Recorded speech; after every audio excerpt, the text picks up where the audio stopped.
Roman Vale stood at the altar in a $10,000 suit, staring at the trembling woman who was supposed to save his empire. She wasn't what he expected, not even close.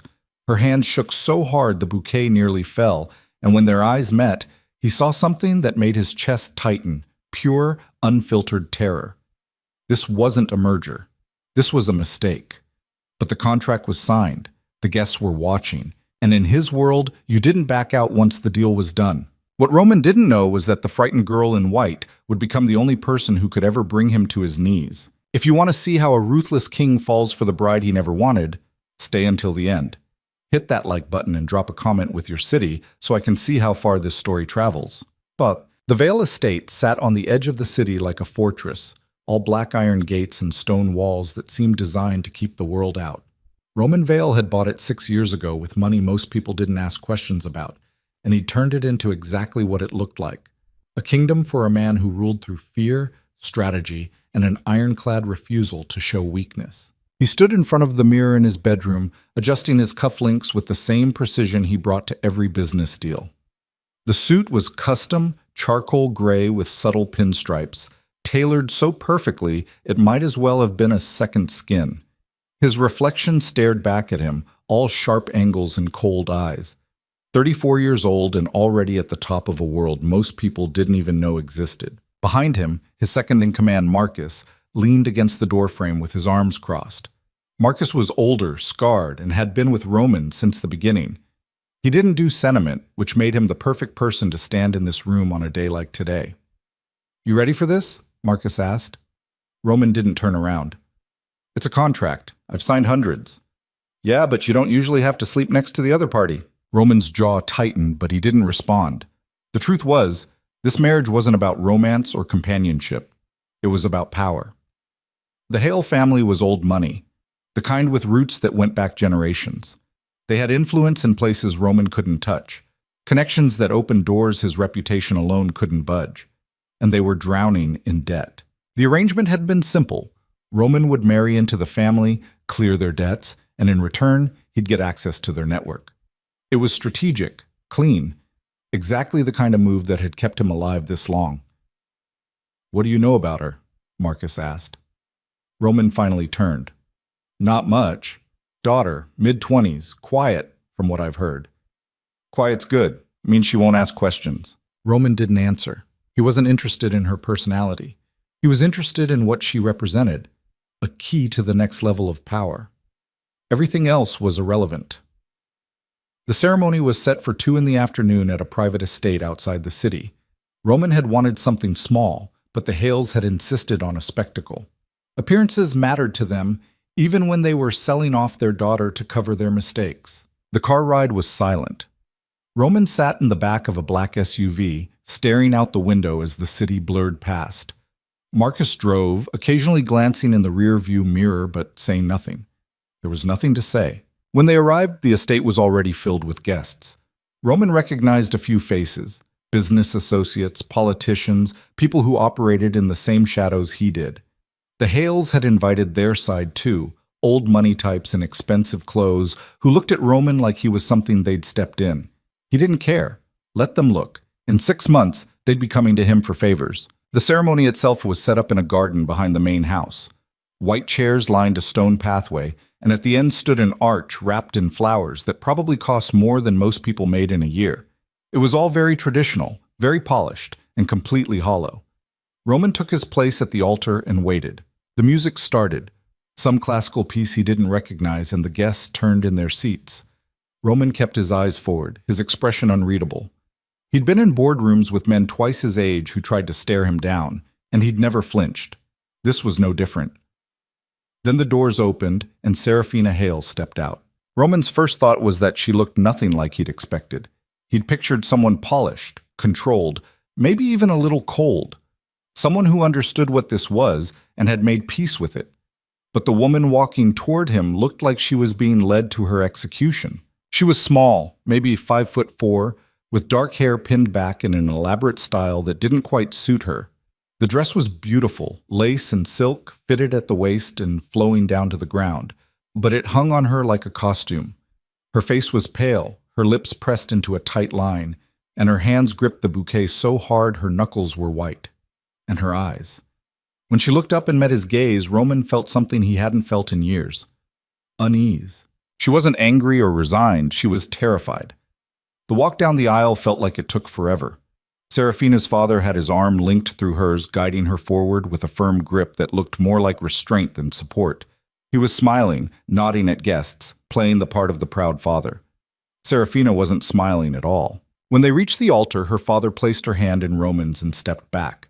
Roman looked down at her, and for the first time in a long time, he didn't know what to do. Her hand was shaking.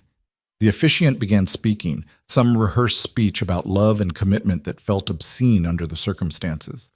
Roman barely heard it.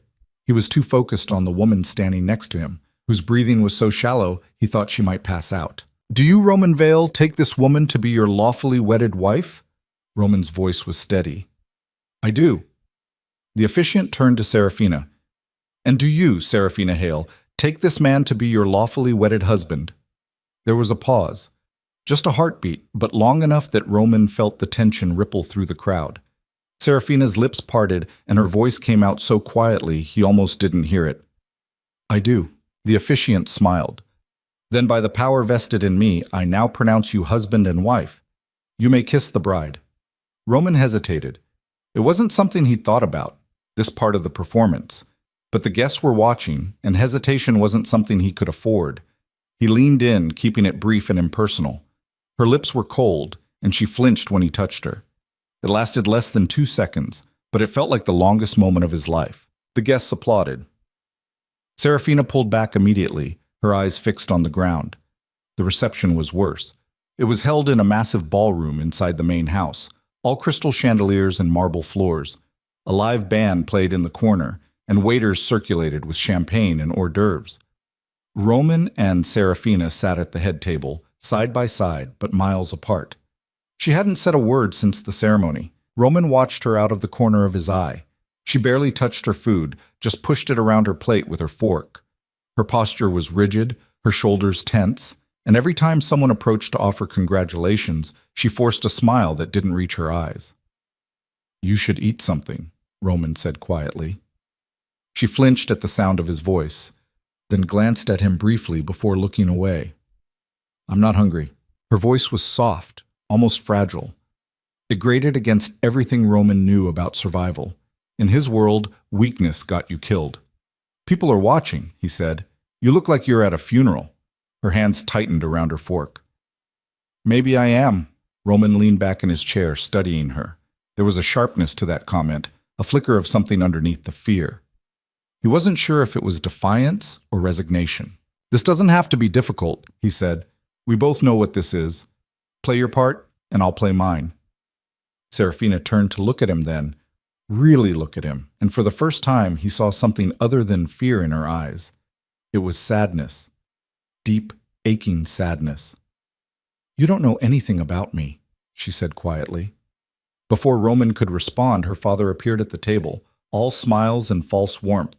He clapped Roman on the shoulder like they were old friends. "Roman, wonderful ceremony, wasn't it?" He didn't wait for an answer. "I just wanted to thank you again for everything. This alliance is going to be incredible for both our families." Roman nodded, his expression neutral. "That's the plan." Serafina's father turned to his daughter, and his smile faltered just slightly. "Serafina, you should go mingle. People want to congratulate you." "I'm fine here," she said, her voice barely audible. Her father's hand landed on her shoulder, and Roman saw her flinch again. The grip looked casual, but there was pressure behind it.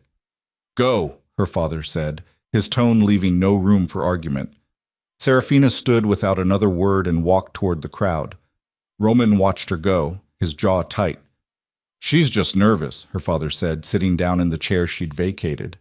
"Big day, you know, but she'll adjust. She's a good girl, obedient."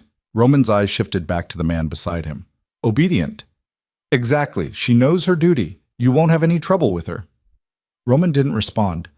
He was beginning to realize that duty was a word people used when they wanted to dress up something ugly. The rest of the reception blurred together. Roman shook hands, made small talk, and played the role of the satisfied groom. But his attention kept drifting back to Serafina, who stood on the edge of the room like a shadow, her smile brittle and her eyes hollow. By the time the last guest left, it was nearly midnight. Roman loosened his tie as he walked back into the main house, Marcus falling into step beside him. "Long day," Marcus said. "Yeah." "She seems quiet." Roman shot him a look. "That's one word for it."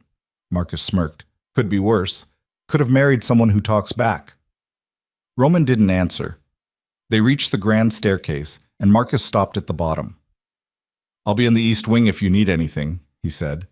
Roman nodded, then climbed the stairs alone.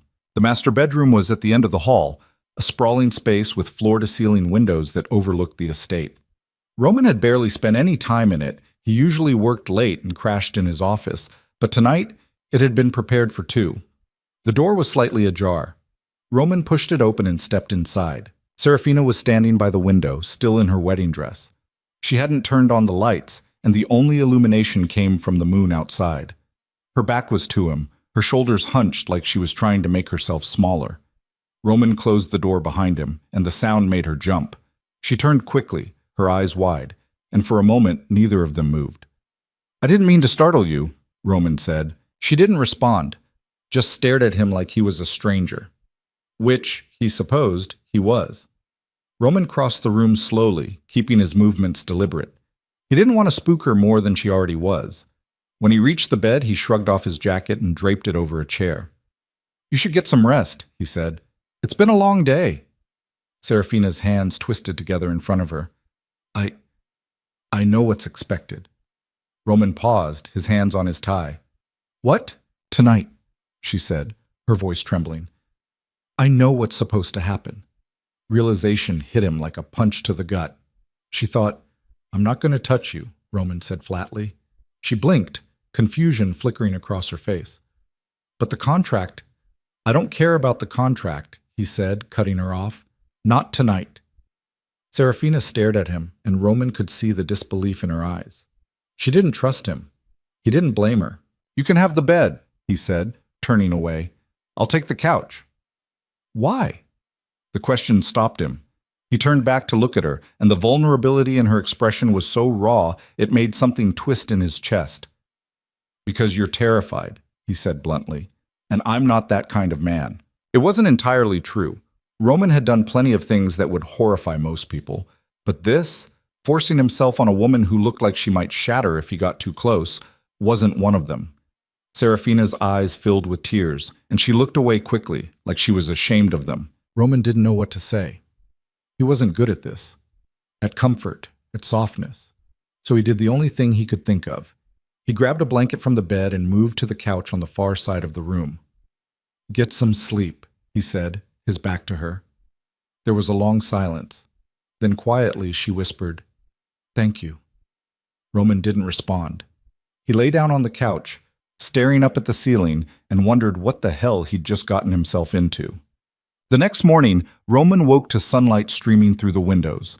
His neck was stiff from the couch, and his shirt was wrinkled. He sat up slowly, rubbing his eyes, and looked toward the bed. Serafina was already awake, sitting on the edge of the mattress with her hands folded in her lap. She'd changed out of the wedding dress into something simpler, a pale blue dress that looked too big for her. Her hair was down now, falling in soft waves around her shoulders, and without all the makeup from yesterday, she looked younger. Fragile. "Morning," Roman said, his voice rough from sleep. She glanced at him briefly, then looked away. "Good morning."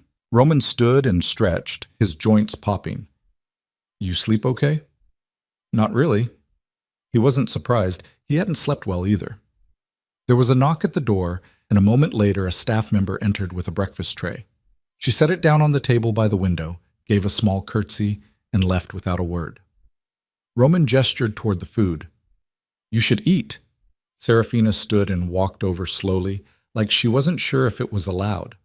Roman followed, taking the seat across from her. The tray was loaded with pastries, fruit, coffee, and juice. Serafina picked at a croissant, tearing off small pieces but not actually eating them. "You don't have to be afraid of me," Roman said. Her eyes flicked up to his. "You say that like it's easy." "I'm not going to hurt you." "You don't know that." Roman frowned. "What's that supposed to mean?" Serafina set down the croissant and looked at him directly for the first time. You're Roman Vale. Everyone knows who you are, what you do. And what do I do? You destroy people. The words hung in the air between them, sharp and cutting. Roman leaned back in his chair, his expression unreadable. You're right, he said finally. I do, but only when they get in my way. And what happens when I get in your way? Roman studied her, this small, trembling woman who somehow had the nerve to challenge him. You won't. You don't know that either. She had a point. Roman didn't know anything about her. Not really. And the more he looked at her, the more he realized she wasn't what he'd expected. There was something underneath the fear, something sharper, something that hadn't been completely broken yet. Why did you agree to this? He asked. Serafina's expression shifted, and for a moment he thought she might cry again. But she didn't. She just looked tired. Because I didn't have a choice, she said quietly. Roman wanted to press her, to ask what that meant, but before he could, Marcus knocked on the door and stepped inside. Boss, we've got a meeting in an hour. You need to get ready. Roman stood, glancing back at Serafina. We'll talk later. She didn't respond. As Roman left the room, he couldn't shake the feeling that he'd just made a promise he wasn't sure he could keep. The meeting Roman attended that morning lasted 3 hours and solved nothing. He sat at the head of a long table in a downtown office building, listening to men in expensive suits argue about territory disputes and profit margins while his mind kept drifting back to the pale woman sitting alone in his house. Marcus noticed. He always noticed. You good? He asked quietly while the others were arguing amongst themselves. Roman's jaw tightened. Fine. You don't look fine. You look distracted. I said I'm fine. Marcus raised his hands in surrender and leaned back in his chair. The meeting dragged on for another hour before Roman finally called it. He stood abruptly, cutting off someone mid-sentence. We're done here. Figure it out yourselves or don't. I don't care anymore. The room went silent. Roman didn't wait for a response. He walked out, Marcus trailing behind him. That was subtle, Marcus said once they were in the elevator. I've got more important things to deal with. Like your new wife? Roman shot him a look that could have melted steel. Marcus just smirked. When they got back to the estate, it was early afternoon. The house staff moved quietly through the halls, and everything looked exactly as Roman had left it that morning. Controlled, orderly, empty. He found Serafina in the library on the second floor. She was sitting in one of the leather armchairs by the window, a book open in her lap but her eyes staring out at the gardens. She looked small in that big chair, like a child playing dress-up in an adult's world. Roman stood in the doorway for a moment watching her. She hadn't noticed him yet, and he found himself studying the way the afternoon light caught in her hair, the way her fingers absently traced the edge of the book's cover. Then she turned and saw him, and her whole body went rigid. Sorry, Roman said. Didn't mean to startle you. It's your house, she said quietly. You don't need to apologize. He walked into the room, hands in his pockets. What are you reading? She glanced down at the book like she'd forgotten it was there. Just something I found on the shelf. I hope that's okay. It's fine. Read whatever you want. Read. Serafina nodded, but it didn't say anything else. The silence stretched between them, awkward and heavy. Roman wasn't used to this, to not knowing what to say, to feeling like every word might be the wrong one. Have you eaten? He asked finally. The staff brought me lunch. Did you eat it? She hesitated. Some of it. Roman sighed. You need to eat more than that. I'm not very hungry. You weren't hungry at breakfast either, or at the reception. Serafina's eyes dropped back to her book. I eat when I'm hungry. That's not what it looks like to me. Her head snapped up, and there was a flash of something in her eyes, anger, maybe, or frustration. Why do you care? The question caught Roman off guard. Why did he care? A week ago, he wouldn't have. A week ago, she was just a name on a contract, a means to an end. But sitting across from her now, seeing the exhaustion in her face and the tension in her shoulders, something had shifted.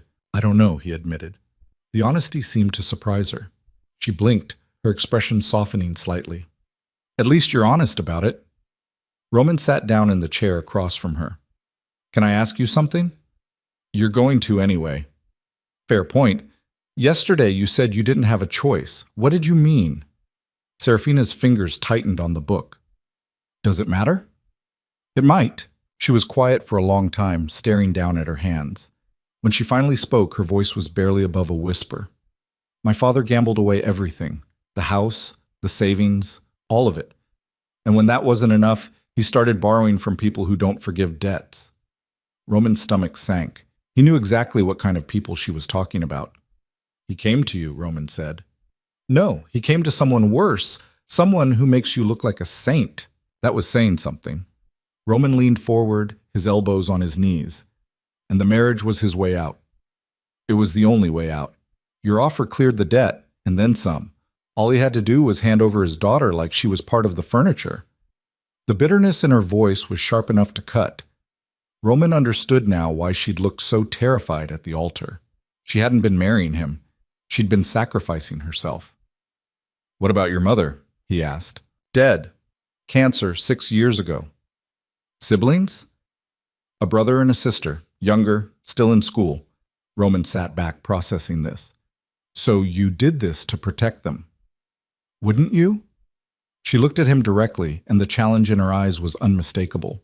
If it was your family, wouldn't you do whatever it took? Roman thought about Marcus, about the few people in his life he actually gave a damn about. Yeah, he said, I would. Serafina seemed to deflate a little, like admitting all of this had taken something out of her. They don't know. My brother and sister, they think I wanted this, that it's some kind of fairy tale. And you let them believe that. What else was I supposed to do? Tell them their father sold me to save his own skin? Roman didn't have an answer for that. The two of them sat in silence, and for the first time since this whole arrangement started, Roman felt like he was seeing her clearly, not as a contract or a strategy, but as a person, someone who'd been backed into a corner and made the only choice she could. I'm sorry, he said. Serafina looked up, surprised. For what? For being part of this. For not asking more questions before I signed that contract. You didn't know. That's not an excuse. She studied him for a moment, and Roman couldn't read the expression on her face. You're not what I expected. What did you expect? Someone crueler, someone who wouldn't care. Roman almost laughed. I've done plenty of cruel things, Serafina. Don't mistake last night for kindness. I just don't see the point in forcing something that neither of us wants. But the contract. Screw the contract, Roman said, his voice harder than he intended. I'm not going to touch you until you want me to. And if that never happens, then it never happens. Serafina's eyes went wide, and for a moment she looked like she might cry again. But she didn't. She just nodded, her throat working as she swallowed hard. Thank you, she whispered. Roman stood, needing to move, needing to do something with the restless energy building in his chest. You want to see the rest of the estate? What? You've been cooped up in here all morning. Come on, I'll show you around. Serafina hesitated, then set the book aside and stood. Okay. They walked through the house first, Roman pointing out rooms and giving brief explanations. The library, the sitting room, the dining hall that could seat 30 people but was almost never used. Serafina didn't say much, just followed him quietly, taking it all in. When they stepped outside, the afternoon air was cool and crisp. The estate grounds stretched out for acres, all manicured lawns and stone pathways. There was a garden on the east side, a small lake to the west, and beyond that, thick woods that provided privacy from the rest of the world. It's beautiful, Serafina said softly. It's isolated, Roman corrected. That's the point. They walked along one of the pathways, the gravel crunching under their feet. Serafina kept her arms wrapped around herself, even though it wasn't that cold. Do you ever get lonely here? She asked. Roman glanced at her. I don't have time to be lonely. That's not an answer. It's the only one I've got. They reached the garden, and Serafina stopped to look at the flowers. Roses, mostly, along with some other varieties Roman didn't know the names of. The gardener handled all of that. My mother loved roses, Serafina said. She used to grow them in our backyard, pink ones mostly. She said they reminded her of hope. Do they remind you of that? She shook her head. No, they just remind me of her. Roman watched as she reached out and touched one of the petals, her fingers gentle. There was something achingly sad about the gesture, and he found himself wishing he knew how to fix it. "You miss her," he said. "Every day." They stood there for a while, neither of them speaking. It wasn't a comfortable silence, but it wasn't unbearable either. It was just quiet. Eventually, they started walking again. Serafina asked questions here and there about the house, about the grounds, about how long he'd lived here, and Roman answered as best he could. It felt strange, this normalcy, like they were just two people getting to know each other, instead of two strangers bound by a contract neither of them had really wanted. When they looped back toward the house, the sun was starting to dip lower in the sky, casting everything in shades of gold and amber. Serafina paused at the bottom of the steps leading up to the back entrance. "Thank you for this," she said, "for showing me around." "It's your home now too," Roman said. "You should know where everything is." She nodded, but there was something in her expression that told him she didn't quite believe it yet, that this place didn't feel like home, and maybe it never would. That night, they had dinner together in the smaller dining room. It was less formal than the grand hall, just a simple table with enough space for 6 or 7 people. The staff had prepared roasted chicken, vegetables, and fresh bread, and Roman made a point of actually sitting down to eat instead of working through the meal like he usually did. Serafina picked at her food again, but she ate more than she had the night before. Progress, Roman supposed. "Your father called today," Roman said. Serafina's fork froze halfway to her mouth. "What did he want?" "To check in, make sure everything was going smoothly." "What did you tell him?" "That everything was fine." She set her fork down, her appetite clearly gone. "He doesn't care, you know, about how I'm doing. He just wants to make sure you're not backing out of the deal." Roman didn't disagree. He'd gotten the same impression from the call. "When's the last time you talked to your brother and sister?" "A few days before the wedding. Why?" "You should call them. Let them know you're okay." Serafina looked at him like he'd just suggested something radical. "You'd let me do that?" "Why wouldn't I?" "Just thought..." She trailed off, shaking her head. "Never mind." "Serafina, I'm not keeping you prisoner here. You can call whoever you want. Go wherever you want. I'm not your jailer." "Then what are you?" Roman considered that. "I don't know yet." She didn't push the issue, but he could see the wheels turning in her head. After dinner, she excused herself and went upstairs. Roman stayed in the dining room for a while, nursing a glass of whiskey and trying to make sense of the mess he'd walked into. Marcus found him there an hour later. "You look like hell," Marcus said, pouring himself a drink. "Thanks." "How's it going with the wife?" Roman shot him a look. "Don't call her that. What else am I supposed to call her? That's what she is." "She has a name." Marcus raised an eyebrow. "Touchy. What happened to 'it's just a contract'?" "It's more complicated than that." "It always is." Marcus took a sip of his drink. "You know, for what it's worth, I think you did the right thing. Last night, I mean, not pushing her." Roman frowned. "You were listening?" "I pay attention. It's my job." Marcus leaned against the table. "But seriously, boss, you're walking a tightrope here. You start caring too much, and it's going to cloud your judgment." "I'm not caring too much. I'm just not being a bastard." "Same thing, in our world." Roman didn't respond. He knew Marcus was right, but he also didn't care.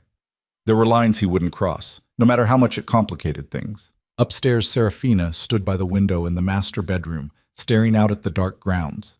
She'd changed into a nightgown the staff had left for her, and her hair was loose around her shoulders. She looked tired, exhausted even. When Roman walked in, she didn't turn around. "You don't have to sleep on the couch again," she said quietly. Roman paused. "What?" "The bed's big enough, and that couch can't be comfortable." "I'm fine." "Roman." She turned to look at him, and there was something raw in her eyes.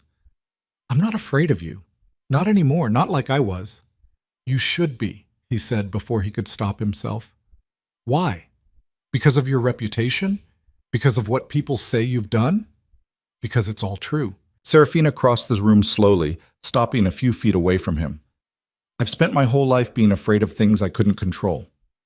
My father's debts, my mother's illness, losing my family, and now I'm here, in this house, with a man everyone says is dangerous. But you know what? You're the first person in a long time who's actually asked me what I want." Roman didn't know what to say to that. He just stood there, looking at this woman who somehow managed to be both fragile and fierce at the same time. "So no," she continued. "I'm not afraid of you, not the way you think." "Then what are you afraid of?" he asked. "That this is all temporary, that one day you'll realize I'm not worth the trouble and send me back." Roman's chest tightened. "That's not going to happen." "You don't know that." "Yes, I do." They stood there in the dim light, the space between them feeling both vast and impossibly small. Finally, Roman moved to the couch and grabbed the blanket he'd used the night before. "I'll take the couch," he said. "You need to sleep." Serafina looked like she wanted to argue, but she didn't. She just nodded and climbed into the bed, pulling the covers up around herself. Roman settled onto the couch, staring up at the ceiling. Across the room, he could hear Serafina's breathing, soft and uneven. It took a long time for either of them to fall asleep. The next few days settled into a strange routine. Roman went to his meetings and handled his business, and Serafina explored the house and grounds. They had breakfast together most mornings and dinner every night. The conversations were stilted at first, but gradually they started to flow a little easier. Serafina called her brother and sister, and Roman could hear the relief in her voice when they answered. She talked to them for over an hour, laughing at something her brother said and promising her sister she'd visit soon. When she hung up, there were tears in her eyes, but she was smiling. "They're okay," she said when Roman asked. "Good. They asked about you." Roman raised an eyebrow. "What did you tell them?" "That you're kind." "That's a lie." "No, it's not." She looked at him seriously. "You've been kind to me. That counts for something." Roman didn't know how to respond to that, so he didn't. One afternoon, he found her in the library again, but this time she wasn't reading. She was standing by the shelves, running her fingers along the spines of the books. "Looking for something?" he asked. She turned, startled. "No, just looking." Roman walked over, stopping beside her. "Pick one. Anyone you want." "Why?" "Because you should have something to do besides stare out windows and wander around." Serafina smiled slightly. "I like wandering around." "Then wander with a book." She laughed, and the sound was so unexpected that Roman froze. It was the first time he'd heard her laugh, and it changed her entire face, made her look lighter, younger. "What?" she asked, noticing his expression. "Nothing, just you should do that more often." "What, laugh?" "Yeah." Her smile faded a little. "I haven't had much to laugh about lately." "Then we'll have to change that." Serafina looked at him like she was trying to figure out if he was serious. Roman wasn't even sure himself. All he knew was that he wanted to see that smile again. That night, Roman broke his own rule. Instead of taking the couch, he lay down on the far side of the bed, keeping as much distance between them as possible. Serafina tensed when she realized what he was doing, but she didn't say anything. They lay there in the dark, neither of them speaking. Roman stared at the ceiling, hyper-aware of every breath she took, every small movement. "Roman?" Her voice was soft. "Yeah?" "Why are you doing this?" "Doing what?" "Being decent. You could have just followed the contract, taken what you paid for, but you didn't." Roman turned his head to look at her, though he could barely make out her features in the darkness. "Because you deserve better than that." "I'm nothing. I'm just—" "You're not nothing," he interrupted, his voice firm. "Don't ever say that." Serafina went quiet, and Roman could feel the weight of everything unsaid between them. He wanted to reach out, to close the distance, but he didn't. Not yet. Maybe not ever. "Good night, Serafina," he said. "Good night." Roman closed his eyes and tried to sleep, but all he could think about was the woman lying next to him and the growing realization that she was becoming more than just a name on a contract. She was becoming someone he couldn't afford to lose. The shift happened gradually, so slowly that Roman didn't notice it at first. He started coming home earlier. He stopped working through dinner. He found excuses to be in whatever room Serafina was in, even if they didn't talk much. And at night, instead of the couch feeling like a sacrifice, the bed felt like the only place he wanted to be, even if they stayed on opposite sides with a canyon of space between them. 3 weeks into the marriage, Roman walked into the library and found Serafina crying. She was curled up in the armchair by the window, her knees pulled to her chest, tears streaming down her face. The book she'd been reading was on the floor, forgotten. When she heard him enter, she tried to wipe her eyes quickly, but it was too late. "What happened?" Roman asked, crossing the room in 3 long strides. "Nothing. I'm fine." "You're not fine. What's wrong?" Serafina shook her head, her breath hitching. "It's stupid." Roman knelt down in front of her chair, bringing himself to her eye level. "Tell me anyway." She looked at him for a long moment, her eyes red and swollen. "I called my sister today. She's turning 16 next month, and she was telling me about this dress she wanted for her birthday party. And I realized I'm not going to be there. I'm going to miss it." Roman's chest tightened. "Why would you miss it?" "Because I can't go back there. Not to that house. Not with my father." "Then we'll bring her here." Serafina blinked. "What?" "Your sister, your brother. We'll bring them here for her birthday. They can stay for the weekend. We've got plenty of room." "You'd do that?" "Why wouldn't I?" Fresh tears spilled down her cheeks, but she was smiling now. "I don't understand you." "Join the club," Roman muttered. He reached out hesitantly and brushed a tear off her cheek with his thumb. The contact was brief, barely there, but it sent a jolt through him that he wasn't prepared for. Serafina's breath caught, and for a moment neither of them moved. Then Roman stood abruptly, putting distance between them. "I'll have Marcus make the arrangements," he said, his voice rougher than he intended. "Let me know what day works." "Roman, wait." But he was already walking out, his heart pounding harder than it should have been. Marcus cornered him in his office 20 minutes later. "You're losing it," Marcus said, shutting the door behind him. Roman didn't look up from the papers on his desk. "I don't know what you're talking about." "Yes, you do. You're getting attached." "I'm being decent. There's a difference." "Not in our world, there isn't." Marcus sat down across from him, his expression serious. "Roman, I've known you for almost 15 years. I've seen you make hard calls that would destroy most men. But this is different. She's my wife. She's a contract, a business arrangement. You said so yourself." Roman slammed his hand down on the desk, making Marcus jump. "Don't tell me what I said. I know what I said." "Then act like it, because right now you're making decisions based on feelings instead of strategy, and that's how people like us end up dead." Roman leaned back in his chair, running a hand through his hair. "Her sister's turning 16. She wants to be there. I'm making it happen. That's not about feelings. That's about keeping my wife from falling apart." "And why do you care if she falls apart?" The question hung in the air between them. Roman didn't have a good answer. Or maybe he did, and he just wasn't ready to say it out loud. "Because she's been through enough," he said finally, "and I'm the reason she's here instead of there. So yeah, I care. Deal with it." Marcus studied him for a long moment, then sighed. "Fine. I'll make the arrangements. But Roman, you need to be careful. The people we deal with, they'll see this as a weakness, and they'll use it against you. Let them try." Marcus left, and Roman sat alone in his office, staring at nothing. He knew Marcus was right. Getting attached was dangerous. But somewhere along the way, Serafina had stopped being just a contract, and he didn't know how to go back.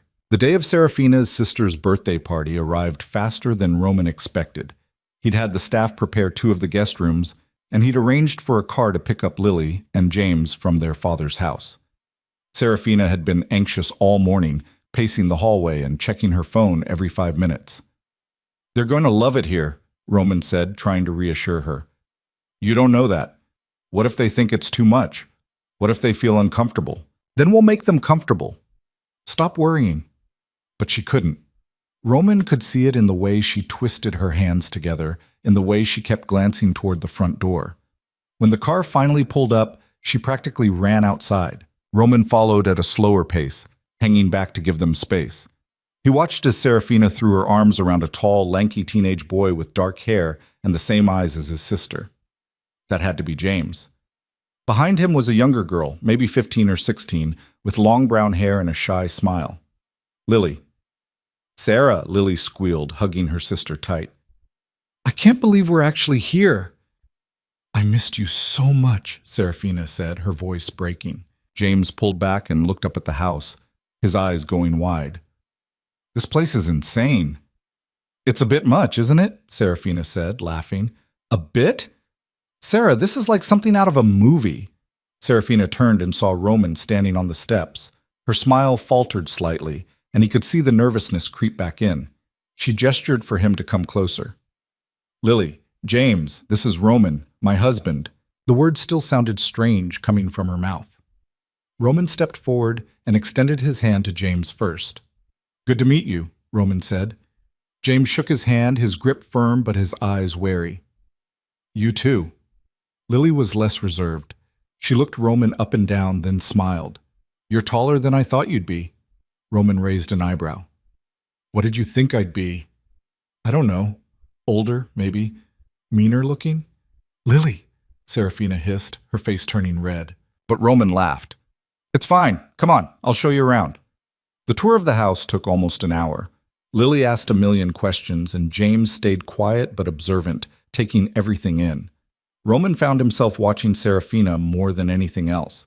She was lighter around them, more animated. She laughed easily and teased her brother about his terrible taste in music.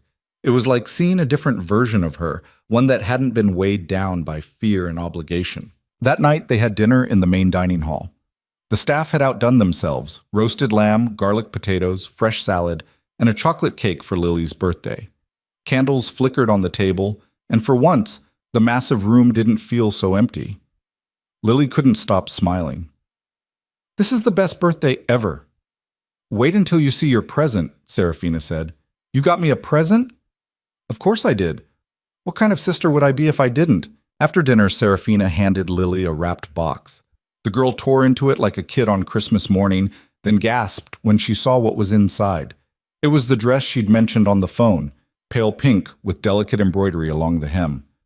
Sarah, how did you— I have my ways, Serafina said, smiling. Lily hugged her sister so hard they both almost fell over. Roman watched from across the table, something warm and unfamiliar settling in his chest. Later, after Lily and James had gone to bed, Roman found Serafina standing on the back terrace, looking out at the gardens. The night air was cool, and she had a shawl wrapped around her shoulders. Thank you, she said when he stepped up beside her. For what? For this. For letting them come. For the dress. For everything. You don't have to thank me. Yes, I do. You didn't have to do any of this, but you did anyway. Roman leaned against the railing close enough that their shoulders almost touched. They're good kids. They are. James is smart. He wants to go to college, study engineering. And Lily, she's got this big heart. She wants to save the world. Sounds like someone else I know. Serafina glanced at him. I don't want to save the world. I just want to protect the people I love. Same thing. They stood in comfortable silence for a while, the only sound the faint rustling of leaves in the wind. Then Serafina spoke again, her voice quieter. Can I ask you something? Go ahead. Why did you really agree to this marriage? And don't say it was just business. I don't believe that anymore. Roman considered his answer carefully. It was business at first. Your father's connections, the political leverage, all of that was real. But somewhere along the way, it stopped being just about that. When? I don't know. Maybe when I saw you at the altar. Maybe when you looked at me like I was a monster and I realized I didn't want to be one. Not to you. Serafina turned to face him fully, her eyes searching his. You're not a monster, Roman. You don't know what I've done. Maybe not. But I know what you haven't done. You haven't hurt me. You haven't forced me into anything. You've been patient and kind, and I don't think you realize how rare that is. Roman's throat tightened. He wanted to reach out, to close the distance between them, but he held back. You deserve better than me. What if I don't want better? What if I just want you? The words hit him like a freight train. Roman stared at her, and in that moment he saw everything he'd been trying to deny. She wasn't just some scared girl anymore. She was Serafina, brave and fierce and softer than anyone in his world had a right to be. And he was falling for her so hard it terrified him. Serafina, you don't have to say anything, she said quickly. I just wanted you to know.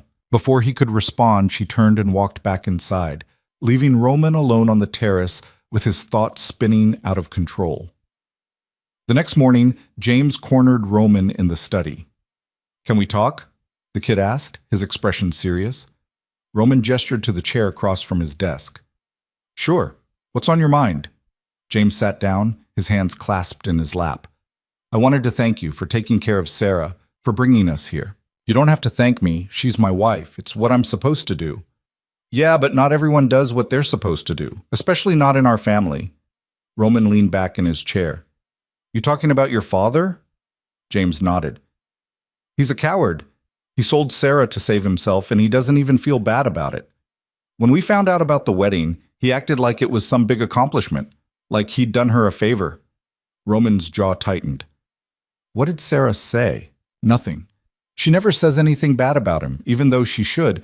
She just smiled and told us she was happy, but I knew she wasn't. I could see it in her eyes. She was protecting you. I know, that's what she does. She's always protecting us, even when it costs her everything. James looked up, his eyes intense. So I need to know, are you going to take care of her, for real, not just because of some contract? Roman met the kid's gaze head on. Yes. You promise? I promise. James studied him for a long moment, then nodded. Good. Because if you hurt her, I'll find a way to make you regret it. Roman almost smiled. The kid had guts. Fair enough. The weekend passed too quickly. Lily and James explored the estate, swam in the pool, and ate enough food to feed a small army. Serafina was radiant the entire time, and Roman found himself wishing they could stay longer. But Sunday evening came, and the car arrived to take them home. Serafina hugged them both for a long time, whispering things Roman couldn't hear. When they finally pulled away, Lily was crying, and James looked like he was trying hard not to. We'll visit again soon, Serafina promised. You better, Lily said, sniffling. Roman shook James's hand. Take care of your sister. You take care of ours, James shot back. Deal. As the car pulled away, Serafina stood on the front steps, waving until it disappeared from sight. Then her shoulders slumped and she wrapped her arms around herself. Roman stepped up beside her. You okay? Yeah. I just missed them already. They can come back any time. You know that, right? She nodded but didn't say anything. Roman wanted to pull her into his arms, to offer some kind of comfort, but he didn't know if she'd want that. So he just stood there, close enough to let her know he wasn't going anywhere. That night, when they climbed into bed, Serafina didn't stay on her side. She moved closer, not quite touching, but close enough that Roman could feel the warmth radiating off her skin. Roman? She whispered into the darkness. Yeah? I meant what I said last night, about wanting you. Roman's heart stopped. Serafina, I know you think I deserve better, but I don't care about better. I care about you, about this, whatever this is. Roman turned onto his side to face her, even though he could barely make out her features in the dark. You don't know what you're saying. Yes, I do. I've had 3 weeks to think about it. 3 weeks of watching you be kind and patient and nothing like the man everyone warned me about. And I'm done being afraid. I'm done waiting for the other shoe to drop. This isn't a fairy tale, Serafina. I'm not some prince who's going to save you. I don't need you to save me. I just need you to stay. Roman reached out, his hand finding hers in the darkness. Their fingers intertwined, and the simple contact felt like the most intimate thing he'd ever experienced. I'm not going anywhere, he said. Promise? Promise. They lay there, hands clasped, and Roman felt something fundamental shift inside him. He'd spent his entire life building walls, keeping people at arm's length, never letting anyone get close enough to hurt him. But Serafina had slipped past every defense without even trying, and now she was here, holding his hand in the dark, asking him to stay. And for the first time in his life, Roman wanted to. The days that followed were different. The distance between them evaporated, replaced by a tentative closeness that grew stronger with each passing hour. They talked more, laughed more. Roman found himself sharing things he'd never told anyone, about his childhood, about how he'd clawed his way up from nothing, about the choices he'd made that still haunted him. Serafina listened without judgment, her eyes soft and understanding. And when it was her turn, she told him about her mother's illness, about watching her fade away slowly, about the weight of being the oldest and feeling responsible for everyone. I thought I was done sacrificing, she said one night as they lay in bed. I thought marrying you was the last thing I'd have to give up. But it wasn't a sacrifice at all. It was a gift. I just didn't realize it at first. Roman turned to look at her, propping himself up on one elbow. How is being forced into a marriage a gift? Because it brought me here. To you.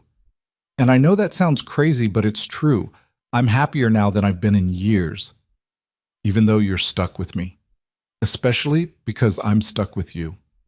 Roman reached out and tucked a strand of hair behind her ear, his fingers lingering on her cheek. I don't deserve you. Stop saying that. It's true. It's not. You're a good man, Roman. You just don't want to admit it. Roman leaned in slowly, giving her plenty of time to pull away. But she didn't. She met him halfway, her lips soft and warm against his. The kiss was gentle, tentative, nothing like the cold, perfunctory one they'd shared at the altar. This one was real. When they pulled apart, Serafina was smiling. Took you long enough. I was trying to be a gentleman. Well, you can stop trying now. Roman laughed, the sound surprising even himself. Noted. They kissed again, deeper this time, and Roman felt the last of his carefully constructed walls come crashing down. He was lost, completely and utterly lost, and for once, he didn't care. Later, as Serafina slept curled against his side, Roman stared up at the ceiling and thought about everything that had led him here. The violence, the betrayals, the choices that had made him into someone people feared. He'd built an empire on ruthlessness, but none of it meant anything compared to the woman sleeping in his arms. Marcus's warning echoed in his head. Getting attached was dangerous. It made you vulnerable. But as Roman looked down at Serafina's peaceful face, he realized he didn't care about the danger anymore. He'd face down anyone who tried to hurt her. He'd burn the whole world down if that's what it took to keep her safe. And maybe that made him a fool. But if loving her was foolish, then Roman was fine with being a fool. The morning sunlight streaming through the windows felt different now. Roman woke with Serafina still curled against him, her breathing soft and even, one hand resting on his chest. He'd slept better than he had in years, and for a moment he just lay there, memorizing the way she looked in the early light, peaceful, unguarded, beautiful in a way that had nothing to do with appearances and everything to do with who she was. She stirred, her eyes fluttering open, and when she saw him watching her, she smiled. Not the forced smile she'd worn at the wedding or the polite one she gave the staff. A real smile, warm and genuine. "Morning," she murmured. "Morning. How long have you been awake?" "Not long." She shifted closer, her head finding the spot between his shoulder and chest that seemed made for it. "This is nice." "Yeah, it is." They stayed like that for a while, neither one wanting to break the spell. But eventually, the world intruded. Roman's phone buzzed on the nightstand, and he reached for it reluctantly. "Work?" Serafina asked. "Always." He glanced at the screen and frowned. 3 missed calls from Marcus and a text that just said, "We need to talk, now." Serafina must have noticed the shift in his expression because she sat up. "What's wrong?" "I don't know yet. I need to make a call." He got out of bed and stepped into the hallway, closing the door behind him. Marcus answered on the first ring. "Where have you been?" Marcus demanded. "Sleeping. What's going on?" "Your father-in-law's debt problem? It's not as solved as he made it seem." Roman's blood went cold. "Explain." "The guy he was borrowing from before you cleared everything, Viktor Kozlov, he's claiming the debt wasn't fully paid, says there was interest accrued that wasn't accounted for, and he's not interested in money anymore. He wants collateral." "What kind of collateral?" There was a pause on the other end of the line. "The kind that involves your wife." Roman's grip on the phone tightened so hard he thought it might crack. "He's out of his mind if he thinks—" "I know, but he's not backing down. He sent word this morning, said if the debt isn't settled by the end of the week, he's coming to collect." "Let him try." "Roman, Victor isn't some small-time thug. He's got connections, resources. If he decides to make a move, then I'll make sure it's his last one." Marcus sighed. "I figured you'd say that. I've already started putting security measures in place.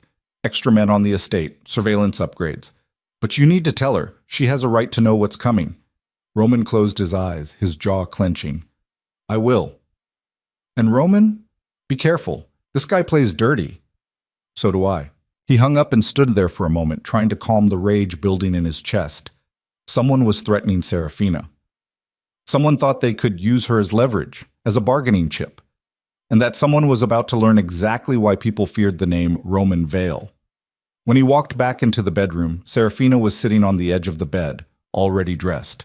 She looked up at him, concern etched on her face. "That bad?" she asked. Roman sat down beside her. "There's a problem with your father's debt."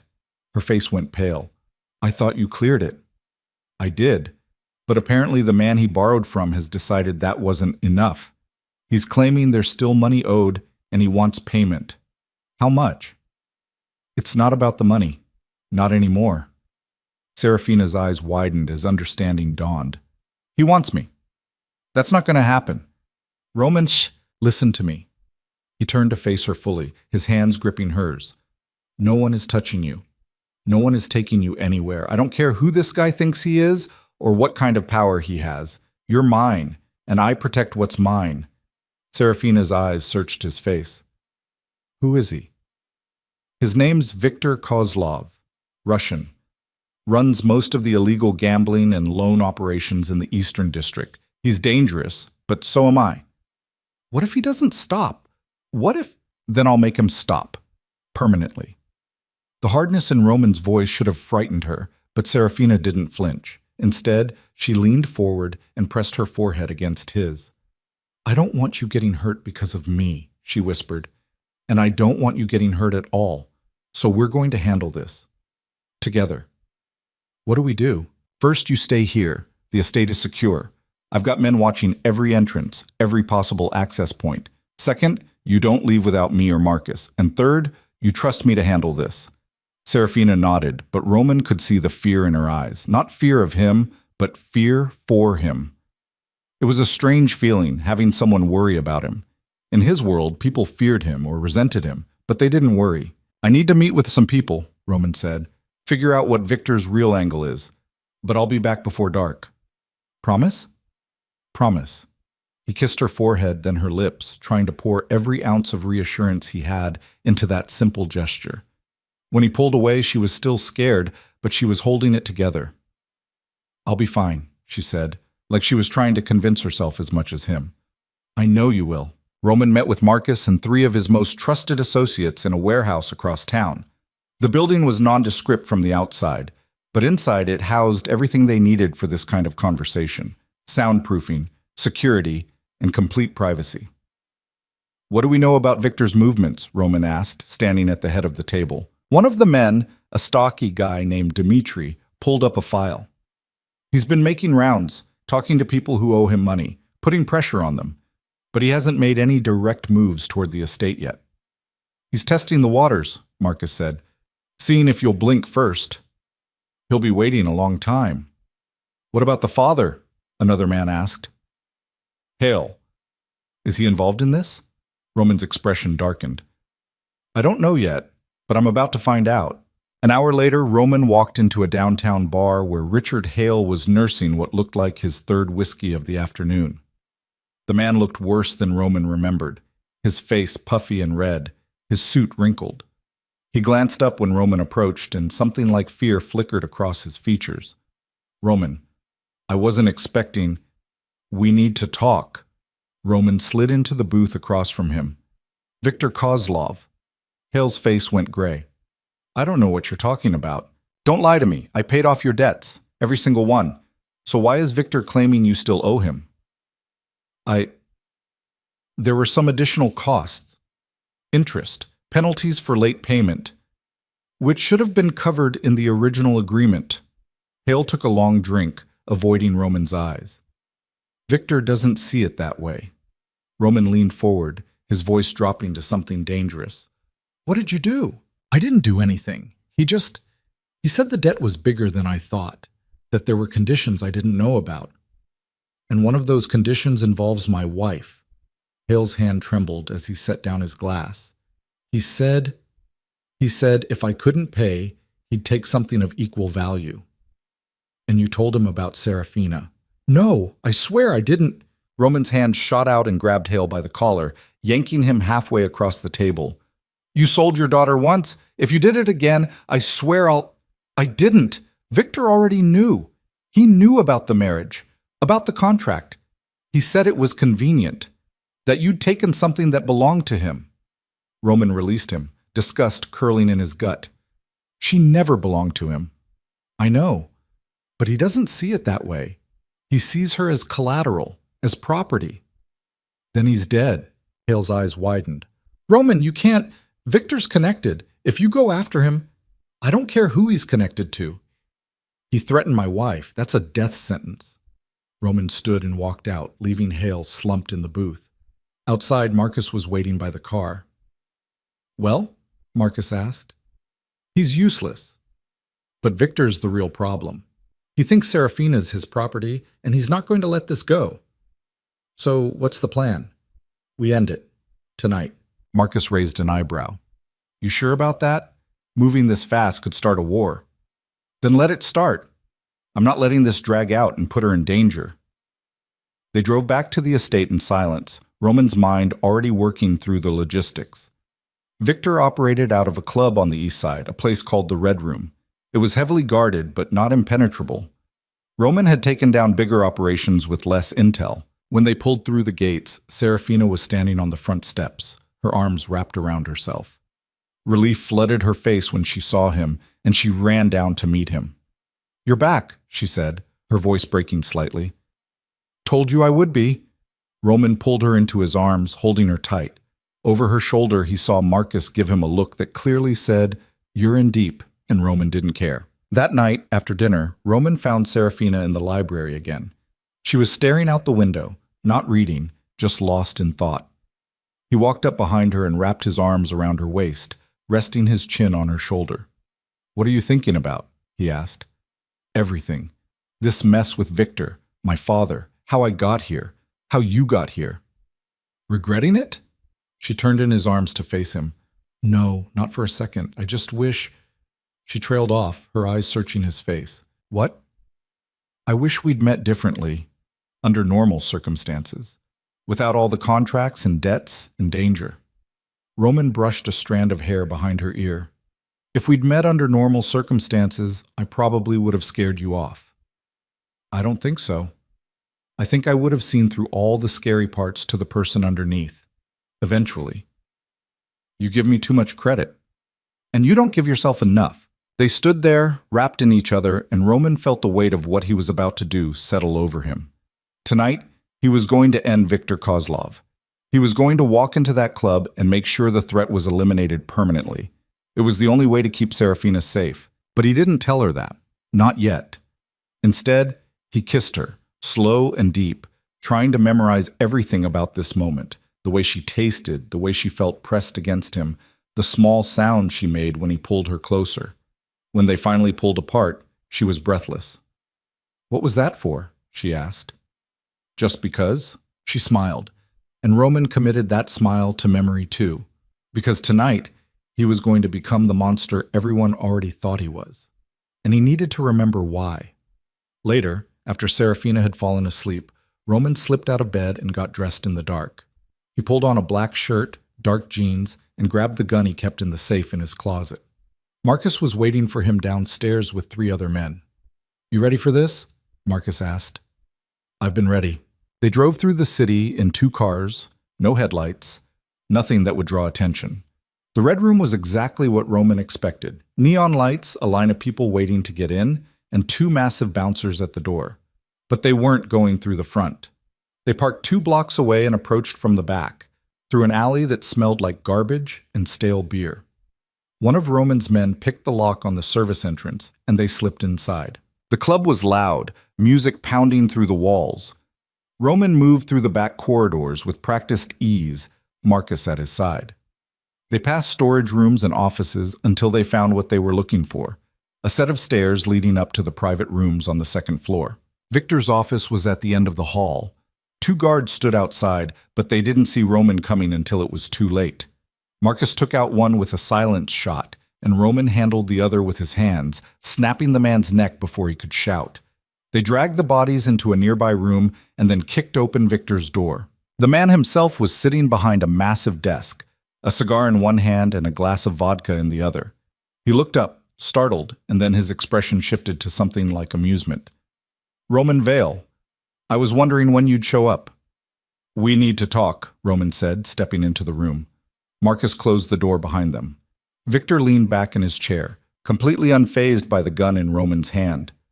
About your wife? Beautiful girl. I can see why you'd want to keep her. She's not yours. She never was. That's where you're wrong. Her father owed me, and when he couldn't pay, she became collateral. Those were the terms. Then the terms are void. I paid the debt. You paid what he told you, but he lied. Or maybe he just didn't understand the full extent of what he owed. Either way, I'm still owed. Roman raised the gun, aiming it directly at Victor's head. You're owed nothing, and if you come near her again, I'll kill you. Victor smiled, a cold, reptilian thing.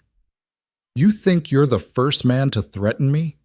I've been in this business longer than you've been alive, boy. I've survived worse than you. Then you're about to meet something worse than you've ever survived. Roman's finger tightened on the trigger, but before he could fire, the door burst open behind them. 4 of Victor's men stormed in, guns raised. Roman and Marcus spun, taking cover behind a leather couch as bullets tore through the air. Should have known it wouldn't be that easy, Marcus muttered, returning fire. Roman's mind raced. They were outnumbered and outgunned. Victor was already moving toward a back exit, and if he got away, this whole thing would be for nothing. Serafina would never be safe. Cover me, Roman said. You're insane, Marcus shot back, but he laid down suppressive fire anyway. Roman broke from cover, sprinting across the room. One of Victor's men caught him with a shot that grazed his shoulder, but Roman barely felt it. He tackled Victor just as the man reached the door, and they went down hard, rolling across the floor. Victor was older but vicious, pulling a knife from his belt and slashing at Roman's face. Roman jerked back, the blade missing by inches, and then drove his fist into Victor's throat. The man gasped, his grip loosening, and Roman yanked the knife away and drove it into Victor's chest. Victor's eyes went wide, blood bubbling at his lips. You'll regret this. No, Roman said, his voice cold. I won't. He twisted the knife and Victor went still. Behind him, Marcus had taken down the last of Victor's men. The office was a mess. Broken furniture, bullet holes in the walls, bodies on the floor. Roman stood slowly, his shoulder throbbing, blood soaking through his shirt. We need to move, Marcus said. Someone heard that firefight. They were out of the building in under 2 minutes, running through the alley and back to the cars. Sirens wailed in the distance as they peeled away from the curb, disappearing into the night. Roman didn't speak during the drive back. He just pressed his hand against the wound on his shoulder, trying to stem the bleeding, his mind already on Serafina. He needed to get home. He needed to see her, to make sure she was safe. When they pulled through the gates of the estate, the sun was starting to rise. Marcus helped Roman inside through a side entrance, and they went straight to Roman's office, where they kept a medical kit. Sit, Marcus ordered, and for once Roman didn't argue. Marcus cleaned the wound. It was deep, but had missed anything vital, and stitched it up with the efficiency of someone who'd done this too many times before. Roman gritted his teeth through the pain, refusing to make a sound. You're lucky, Marcus said. Another inch to the left and you'd be dead. Luck had nothing to do with it. Maybe not. But you took a hell of a risk tonight. What if it hadn't worked? What if Victor had gotten away? He didn't. But what if he had? Roman looked up at him. Then I would have kept hunting him until he was dead. I wasn't going to let him threaten her, Marcus. Not for one more second. Marcus finished the last stitch and sat back. You really love her, don't you? Yeah, I do. Then I hope she knows what she's got. Because most men in your position wouldn't have risked everything for someone they barely knew a few months ago. She's not just someone, she's everything. Marcus shook his head, but he was smiling. You're a different man than you were before she came along. Is that a bad thing? No, I think it's the best thing that ever happened to you. Roman stood, testing his shoulder. It hurt, but it would heal. He changed into a fresh shirt and then headed upstairs. The bedroom door was slightly ajar, and he pushed it open quietly. Serafina was still asleep, curled up on her side, her face peaceful. Roman stood there for a moment, just watching her breathe, feeling the weight of what he'd done settle over him. He'd killed a man tonight, ended a life without hesitation, and he'd do it again in a heartbeat if it meant keeping her safe. He slipped into bed beside her, careful not to wake her, but she stirred anyway. Her eyes opened slowly, and when she saw him, she smiled. Roman? Her voice was groggy. What time is it? Early. Go back to sleep. But she was already more awake, her hand reaching out to touch his face. Then she saw the way he was favoring his shoulder, the slight wince when he moved. "You're hurt," she said, sitting up quickly. "It's nothing, just a scratch." "Roman, don't lie to me. What happened?" He looked at her, and he knew he couldn't lie, not to her. "I took care of Victor." Her eyes went wide. "Took care of—" Understanding dawned, and her face went pale. "You killed him." "He wasn't going to stop, and I wasn't going to let him hurt you." Serafina's hand trembled as it hovered over his shoulder. "You got shot. Grazed. Marcus stitched me up. I'm fine. You could have died. But I didn't." She pulled back, her eyes filling with tears. "You can't keep doing this. You can't keep putting yourself in danger for me." "Yes, I can, and I will. Every single time." "Roman, listen to me." He reached out and cupped her face in his hands. "I would rather die protecting you than live knowing I let someone hurt you. Do you understand that? You're not just some contract to me anymore. You're not just my wife. You're the reason I wake up in the morning. You're the reason I want to be better. And I will do whatever it takes to keep you safe, even if it means becoming the monster everyone thinks I am." Tears streamed down Serafina's face, but she didn't look away. "You're not a monster." "I killed a man tonight, Serafina, in cold blood. I drove a knife into his chest and didn't feel a thing except relief that he couldn't hurt you anymore. If that's not a monster, I don't know what is." "It's love," she whispered. "Twisted and violent and terrifying, but it's love. And I—" She took a shaky breath. "I love you too. Even the parts that scare me. Even the parts you think make you unworthy. I love all of it. All of you." Roman's throat tightened, and for the second time in his life, he felt tears sting his eyes. He pulled her into his arms, holding her as tight as his injured shoulder would allow, and she clung to him like he was the only solid thing in a world that kept trying to pull her under. "I'm sorry," he said into her hair. "I'm sorry you got dragged into this. I'm sorry your life is dangerous because of me. Don't apologize. I chose this. I chose you. And I'd do it again." They stayed like that until the sun was fully up, neither one willing to let go. And when they finally pulled apart, Serafina looked at him with so much love and trust that Roman felt something fundamental shift inside him. He'd spent his whole life building walls to keep people out, to protect himself from being hurt. But Serafina had climbed over every single one of those walls without even trying, and now she was here, seeing him for exactly what he was, broken and violent and capable of terrible things, and loving him anyway. And that, Roman realized, was worth more than any empire he could ever build. The days after Victor's death were strange. Roman had expected retaliation, some kind of blowback from Victor's associates or the people he'd been connected to. But nothing came. Marcus dug into it, made calls, asked questions, and what he found was almost funny in its simplicity. Nobody liked him, Marcus reported one afternoon, standing in Roman's office. Victor had enemies everywhere. Half the people who worked with him were looking for an excuse to cut ties. When word got out he was dead, most of them just shrugged and moved on. Roman leaned back in his chair, his shoulders still tender but healing. "So we're clear? Looks like it. A few of his old lieutenants are scrambling to grab territory, but none of them are interested in revenge. They're too busy fighting each other." "Good. Keep monitoring it, but it sounds like the threat's over." Marcus nodded, then hesitated. "How's she doing?" Roman knew exactly who he meant. "She's okay. Shaken, but okay." "And you? What about me?" "You killed a man, boss. That's not nothing, even for you." Roman looked down at his hands. They were clean now, but he could still remember the feeling of Victor's blood, warm and sticky. "I did what I had to do." "I know. I'm just saying, it's okay if it bothers you." "It doesn't bother me that he's dead. It bothers me that it came to that in the first place, that Serafina had to live through being threatened because of her father's mistakes." Marcus was quiet for a moment. "You know what the difference is between you and most of the people we deal with?" "What?"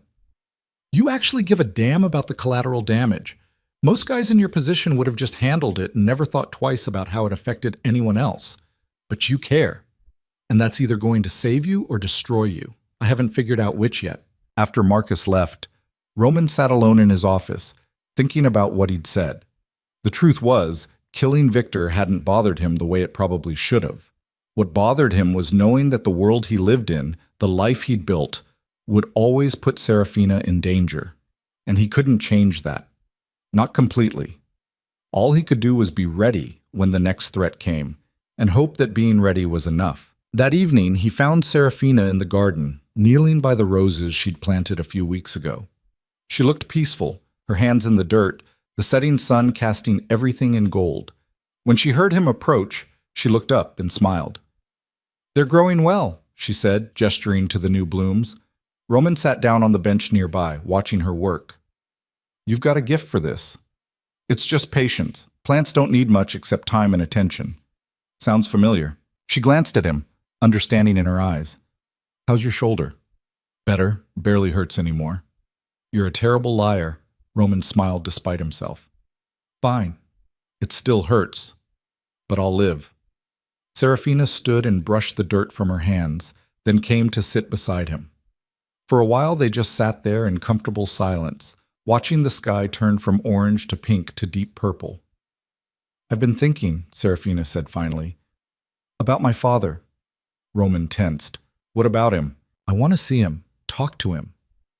"Serafina, I know what you're going to say, that he doesn't deserve it, that he's the reason all of this happened. And you're right. But he's still my father, and I need to understand why. Why he made the choices he did. Why he thought selling me was the answer." Roman wanted to argue, to tell her that seeing Richard Hale would only hurt her more, but he also knew that Serafina needed this, needed closure, or answers, or whatever it was she was searching for. "Okay," he said, "but I'm coming with you." "You don't have to." "Yes, I do. I'm not letting you face him alone." She reached for his hand, threading their fingers together. "Thank you." They arranged the meeting for the following week at a coffee shop downtown, neutral territory where neither Serafina nor her father would feel too uncomfortable. Roman sat 2 tables away, close enough to intervene if needed, but far enough to give them privacy. Marcus was outside in the car, just in case. Richard Hale looked even worse than the last time Roman had seen him. His hands shook as he stirred sugar into his coffee, and he couldn't seem to meet Serafina's eyes for more than a few seconds at a time. "Thank you for meeting me," Serafina said, her voice steady. "Of course. I wasn't sure you'd want to see me." "I wasn't sure either, but I needed to ask you something." Hale nodded, waiting. "Why?" Serafina's voice cracked slightly. "Why did you do it? Why did you sell me to pay off your debts?" Hale's face crumpled, and for a moment Roman thought the man might actually cry. "I didn't know what else to do. The people I owed, they were going to kill me. They were going to go after you and James and Lily if I didn't pay. I thought if I could just make a deal, if I could find someone powerful enough to clear everything, then at least you'd all be safe." "Safe?" Serafina's laugh was bitter. "You think I was safe? You handed me over to a stranger, to a man you knew was dangerous, and you thought that was keeping me safe. I knew Roman wouldn't hurt you. I'd heard things about him, about how he operated. He's ruthless, but he's not cruel. Not like Victor, not like the others. You didn't know that. You gambled with my life because you were too much of a coward to face your own mistakes." Hale flinched. "You're right. I was a coward. I am a coward, and I've regretted it every single day since." "Regret doesn't fix anything." "I know. But I want you to know that I never stopped loving you. Even when I made the worst decision of my life, even when I put you in danger, I was trying to protect you. I did it all wrong." Serafina was silent for a long moment, her jaw tight. Roman could see the struggle in her eyes, the war between the daughter who wanted to forgive and the woman who knew she deserved better. "I can't forgive you," she said finally. "Not yet. Maybe not ever. But I need you to understand something. I didn't survive this because of you. I survived in spite of you. Roman gave me a choice when you never did. He made me feel safe when you made me feel like property. So if you really love me, if you really regret what you did, then you'll accept that I might never be able to let this go." Hale nodded, tears streaming down his face. "I understand." Serafina stood and Roman immediately rose from his table. She walked toward him without looking back, and Roman put his arm around her shoulders, guiding her out of the coffee shop. Behind them, Richard Hale sat alone at his table, a broken man mourning a relationship he'd destroyed with his own hands. In the car, Serafina was quiet. Roman didn't push her to talk, just held her hand while Marcus drove them back to the estate. It wasn't until they were home, sitting in the library, that she finally spoke. I thought I'd feel better after confronting him, but I just feel empty. That's normal, Roman said. Closure doesn't always make things hurt less. Sometimes it just helps you understand the hurt better.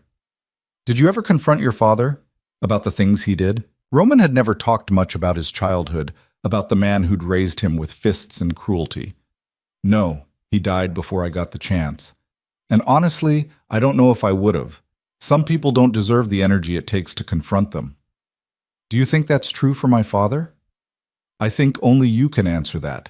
But for what it's worth, I think you were incredibly brave today. You stood up to him, told him the truth, and you didn't let him off the hook. That takes strength. Serafina leaned against him, and Roman wrapped his good arm around her. I just want to move forward. I'm tired of being defined by his mistakes. Then we'll move forward, together. And they did. Over the next few months, Serafina threw herself into building a life that was entirely her own. She started volunteering at a women's shelter, helping other women who'd been in situations like hers, trapped by circumstance, forced into impossible choices. She was good at it, patient and empathetic in ways that Roman could never be. She also started talking about going back to school. She'd dropped out of college when her mother got sick, and she'd never had the chance to finish. What would you study? Roman asked one night over dinner. Social work, maybe, or counseling, something where I could actually help people. You'd be great at that. You think so? I know so. You helped me, didn't you? She smiled. You helped me too. Roman enrolled her in the local university that fall, covering tuition and everything else she needed. Watching her walk to class that first day, backpack slung over her shoulder and a nervous excitement in her eyes, Roman felt something settle in his chest. Pride, maybe. Or just the deep satisfaction of seeing someone he loved become exactly who they were meant to be. Lily and James visited regularly now, and Roman had quietly set up trust funds for both of them. James was thriving at his engineering program, and Lily had decided she wanted to be a teacher. They were good kids, smart and kind, and Roman found himself caring about their futures almost as much as he cared about Serafina's. One weekend, while they were visiting, James pulled Roman aside. Can I talk to you about something? Sure, what's up? James looked nervous, his hands shoved deep in his pockets. I wanted to thank you for everything you've done for me and Lily, for Sarah. You didn't have to, but you did anyway. Your family, that's what family does. I know, but I also know that you didn't sign up for all of this. You married Sarah because of a contract, and now you're taking care of all of us. That's more than most people would do. Roman thought about that. Your sister changed my life. She made me want to be better than I was. Taking care of you and Lily isn't a burden. It's a privilege. James nodded, blinking rapidly.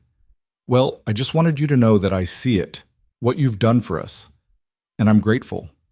You're a good kid, James. Your sister's proud of you. So am I.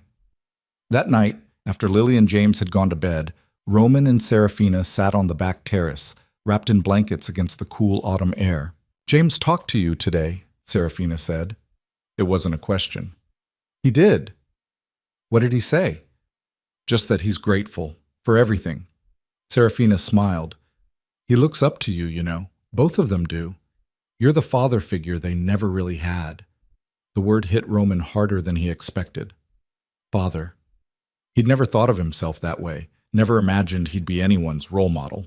But looking at Serafina, seeing the warmth in her eyes, he realized she was right. I'm not sure I'm qualified for that job, he said. You're more qualified than you think. You show up. You care. You protect the people you love. That's what matters. Roman pulled her closer, and they sat there in comfortable silence, watching the stars. He thought about the man he used to be, the one who measured success in power and fear, who kept everyone at arm's length because connection meant vulnerability. That man was gone, replaced by someone who'd learned that the things worth protecting couldn't be measured or controlled. They could only be loved. 6 months later, Roman made a decision that shocked everyone, including himself. He stepped back from the more dangerous aspects of his business. He handed off territories to trusted lieutenants, sold off operations that were too risky, and focused on the legitimate ventures he'd been building on the side. Real estate, investments, consulting. Things that didn't require him to look over his shoulder every second of every day. Marcus was the first to notice. "You're really doing this," he said, standing in Roman's office as Roman signed the last of the transfer paperwork. "Yeah, I am." "Why now?" Roman set down his pen and looked up. "Because I'm tired of living like every day might be my last. I'm tired of putting Serafina in danger just by being who I am. And I'm tired of being the guy everyone's afraid of instead of the guy people respect. You can be both. Maybe, but I don't want to be. Not anymore." Marcus shook his head, but he was smiling. "She really did a number on you, didn't she?" "Yeah, she did. And I'm better for it." When Roman told Serafina what he'd done, she cried. Happy tears this time, the kind that came from relief and hope and the knowledge that maybe, just maybe, they could have a normal life. "You didn't have to do this," she said. "Yes, I did. I want a future with you, Serafina. A real one. Not one where I'm constantly looking over my shoulder or worrying about who's coming after us next. I want to wake up next to you every morning and know that the biggest problem we're facing is what to have for breakfast." She laughed through her tears. "That sounds perfect." "It does, doesn't it?" They got married again a year later. Not because they had to, but because they wanted to. A small ceremony in the garden at the estate, just family and a few close friends. No contracts, no obligations, no hidden agendas. Just two people who'd found each other in the middle of chaos and decided to build something beautiful. Serafina wore a simple white dress, nothing like the elaborate gown from their first wedding. Roman wore a suit, but no tie, because Serafina said she liked him better that way. A little less polished, a little more real. When they exchanged vows, Roman's voice was steady. "I promise to choose you every day, to protect you, to support you, to love you even when it's hard. You saved me, Serafina, from myself, from the life I thought I was supposed to live. And I'll spend the rest of my life being worthy of that." Serafina's vows were simpler but no less powerful. "I promise to stand beside you, to challenge you when you need it, and to remind you that you're more than the worst things you've ever done.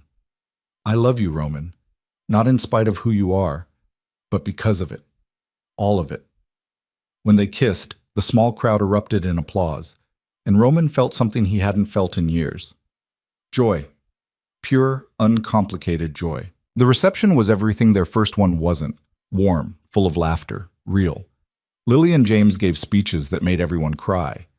Marcus made a toast that was equal parts sarcastic and sincere. And Richard Hale, who'd been invited at Serafina's insistence, sat quietly in the back, watching his daughter with something like wonder. Later, as the night wound down and the guests began to leave, Richard approached Serafina. "Thank you for letting me come," he said quietly. "I'm glad you did," Serafina replied, and Roman could tell she meant it. "You look happy, really happy." "I am." Richard nodded, his eyes damp. "That's all I ever wanted for you. I just went about it all wrong." "You did. But I'm okay now. We're okay now." Richard looked at Roman, then back at his daughter. "Take care of her. Every day," Roman said. After Richard left, Serafina turned to Roman. "That felt good. Letting him be part of this. Forgiveness looks good on you." "I'm not sure it's forgiveness, but it's something. Peace, maybe." "Peace is good." They danced under the stars, just the two of them, the estate quiet around them. And as Roman held Serafina in his arms, swaying to music only they could hear, he realized that this was what he'd been searching for his whole life. Not power or control or respect. Just this. Just her. The years that followed were quieter, but fuller. Serafina finished her degree and started working as a counselor, helping women transition out of abusive situations. She was brilliant at it, fierce and compassionate in equal measure. Roman supported her work, donated to the organizations she cared about, and occasionally sat in on her talks to groups of young women about resilience and survival. Lily became a teacher, just like she'd planned, and married a kind man who taught history at the same school. James finished his engineering degree and got a job with a firm that designed sustainable infrastructure. Both of them stayed close, visiting regularly and calling Serafina whenever they needed advice or just wanted to talk. Roman and Marcus remained partners, but their focus shifted entirely to legitimate business. They built an empire that didn't require violence or fear, just smart decisions and hard work. It was strange at first, operating in the daylight instead of the shadows. But Roman found he liked it. Liked being someone people came to because they trusted him, not because they were afraid of him. 5 years into their marriage, Serafina came to Roman with news that changed everything. "I'm pregnant," she said, her voice trembling with emotion. Roman's world stopped. "What?" "I'm pregnant. We're going to have a baby." He pulled her into his arms, holding her so tight she laughed and told him to ease up. "Are you sure?" "I took 3 tests. I'm sure." Roman sat down heavily, the reality sinking in. A baby. His baby. Their baby. The idea terrified and thrilled him in equal measure. "I don't know how to be a father," he said. "You've been a father figure to James and Lily for years. You'll figure it out." "That's different. This is my kid. What if I screw it up?" Serafina knelt in front of him, her hands on his knees. "You won't, because you care, and because I'll be right there with you, figuring it out together." The pregnancy wasn't easy. Serafina dealt with morning sickness, exhaustion, and 100 other symptoms that made Roman feel helpless.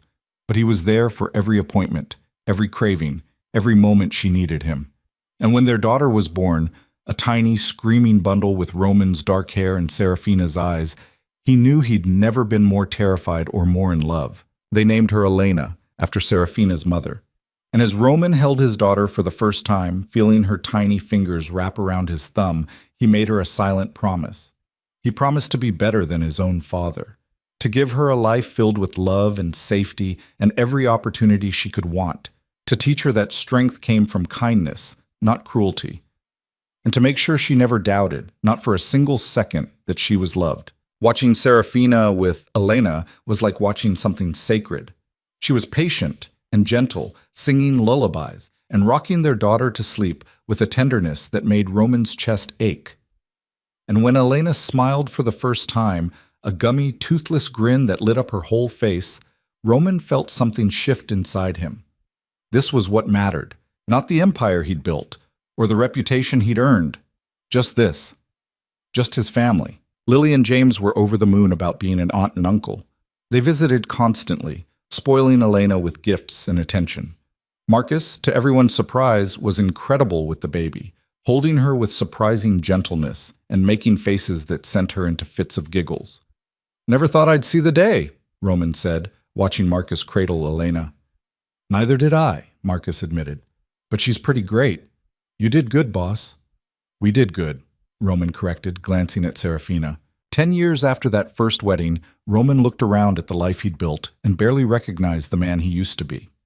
The estate was filled with laughter now. Elena's friends running through the halls, Lily bringing her own kids over for visits, James stopping by with his wife and their newborn son.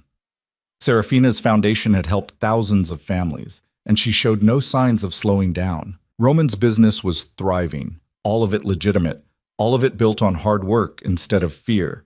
He'd left the underworld behind completely, and while his reputation still opened doors, it was respect that kept them open now, not intimidation. One evening, as he and Serafina watched Elena play in the garden with her cousins, Serafina turned to him.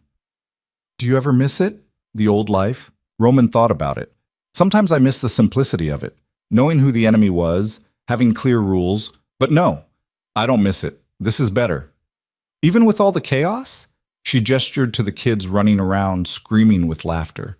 "Especially with all the chaos. This is real. The other stuff was just survival." Serafina leaned against him, and Roman wrapped his arm around her shoulders. They'd come so far from that terrified girl at the altar and the cold man who'd married her. They'd built something real, something that mattered, and it had transformed them both. Because that's what love did. It didn't erase the past or fix everything that was broken, but it gave you a reason to be better, to keep trying, to believe that tomorrow could be different than yesterday. And Roman had learned that the hard way. He'd spent his whole life chasing power, thinking that control and fear would keep him safe. But it was vulnerability that saved him. It was letting Serafina in, letting her see all the broken, ugly parts of him and choosing to love him anyway. It was accepting that being strong didn't mean being invulnerable. It meant being brave enough to let someone else carry some of the weight. And Serafina had carried more than her share. She'd walked into his life as a sacrifice and become his salvation. She'd softened his edges without making him weak. She'd given him a family, a purpose, and a reason to believe that even the darkest beginnings could lead to beautiful endings. As the sun set over the estate, casting everything in shades of gold and amber, Roman pulled Serafina closer. "Thank you," he said quietly. "For what?" "For saving me, for loving me, for giving me this." She smiled, the same smile that had first made him realize he was in trouble all those years ago. "You saved me too, you know. You gave me a choice when no one else did. You made me feel like I mattered. You do matter. You're the best thing that ever happened to me." "Right back at you." They stood there, wrapped in each other's arms, watching their daughter play and listening to the sounds of family all around them. And Roman realized that this messy, chaotic, beautiful life was everything he'd never known he wanted. He'd started as a man who believed power was everything, who thought vulnerability was weakness, and love was a liability. But Serafina had taught him differently. She'd shown him that the strongest thing you could do was let someone in, that real power came from choosing to be kind when you could just as easily be cruel. That love wasn't a liability, it was the only thing worth building your life around. And Roman had built a life, not an empire based on fear, but a family based on choice. Every morning, he chose Serafina. Every day, he chose to be better than he was. Every night, he came home to a house filled with laughter and love, and he knew with absolute certainty that he'd made the right choice. Because, in the end, that's what it all came down to. Choices. Richard Hale had made terrible ones, and they'd nearly destroyed his family. Roman had made better ones, and they'd saved his. And every day forward was another chance to choose love over fear, connection over isolation, growth over stagnation. That night, after Elena was asleep and the house was quiet, Roman and Serafina lay in bed together, talking about nothing and everything. "Do you think she'll understand someday?" Serafina asked. "Elena? About how we started? I think we'll tell her the truth, that her parents found each other in a complicated way, but they chose to build something real. That love isn't always easy, but it's always worth it. That's a good lesson. You taught it to me." Serafina turned to face him, her eyes soft in the dim light. "We taught it to each other, and that was the truth of it.